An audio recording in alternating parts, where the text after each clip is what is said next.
ചില ആൾക്കാർ സ്വന്തം ഭാര്യന്റെ മുമ്പിൽ നിന്നൊക്കെ വഷളാക്കി വിടും ഉമ്മാന. അല്ലാ, അതിന്റെ ഒക്കെ ശിക്ഷ എങ്ങനെയാ പറയാ? അവരെ കരുണയോടെ നോക്കുന്നത് തന്നെ ഹജ്ജ് ഉംറ ചെയ്ത കൂലിയാണ്. ആ ഉമ്മ പോയാൽ തീർന്ന്. പിന്നെ യൂട്യൂബിൽ പ്രസംഗം ഉമ്മാനെ കുറിച്ച് കേട്ടിട്ട് കരയാന്നല്ലാണ്ട് വേറെ പരിഹാരമൊന്നും ഉണ്ടാവില്ല. ഉമ്മ ഉള്ള കാലത്ത് ഈ കൂലി മുഴുവനും ഭാര്യക്കൂട്ടണം. നമ്മുടെ ഉമ്മ നമ്മുടെ വീട്ടിലുണ്ടാവുക എന്ന് പറഞ്ഞാൽ അതിൻ്റെ അർത്ഥം ലോകത്തെ മുഴുവൻ ലൈറ്റും നമ്മുടെ കണ്ണിലുണ്ട് എന്നാണ്. ഉമ്മ മരിച്ചു എന്ന് പറഞ്ഞാൽ അതിൻ്റെ അർത്ഥം ഇനിയൊരു ലൈറ്റും നമ്മുടെ കണ്ണിലില്ല എന്നാണ്.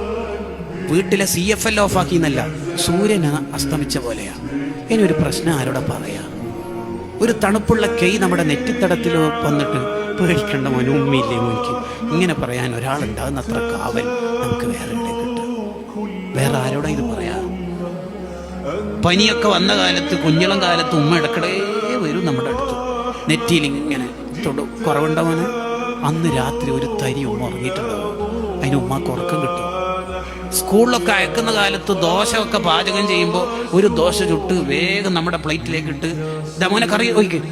അപ്പൊ ഉമ്മ ഇങ്ങനെ നടന്നിട്ട് ചുടുമ്പോൾ വിഷമാന്നല്ലോ. എന്ത് വിഷമൂടാ? അതിൻ്റെ ഇടയിൽ കാലിന് വേദന ഉണ്ടാവും, നടുവേദന ഉണ്ടാവും. എന്നാൽ എത്ര ദോശയാണ് നമ്മളെ കൊണ്ട് തിന്നിപ്പിച്ചത് ഉമ്മ.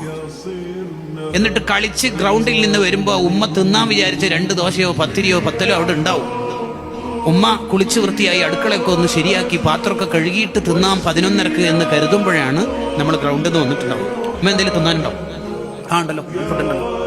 നീ എന്തായാലും ചോദിക്കുമെന്നറിയാം, എടുത്തു വെച്ചത്. ഉമ്മ ഭക്ഷണം കഴിച്ചു. എന്താണെന്ന് അറിയില്ലട്ടോ, ഇന്ന് തീരെ ഒരു വിശപ്പില്ല.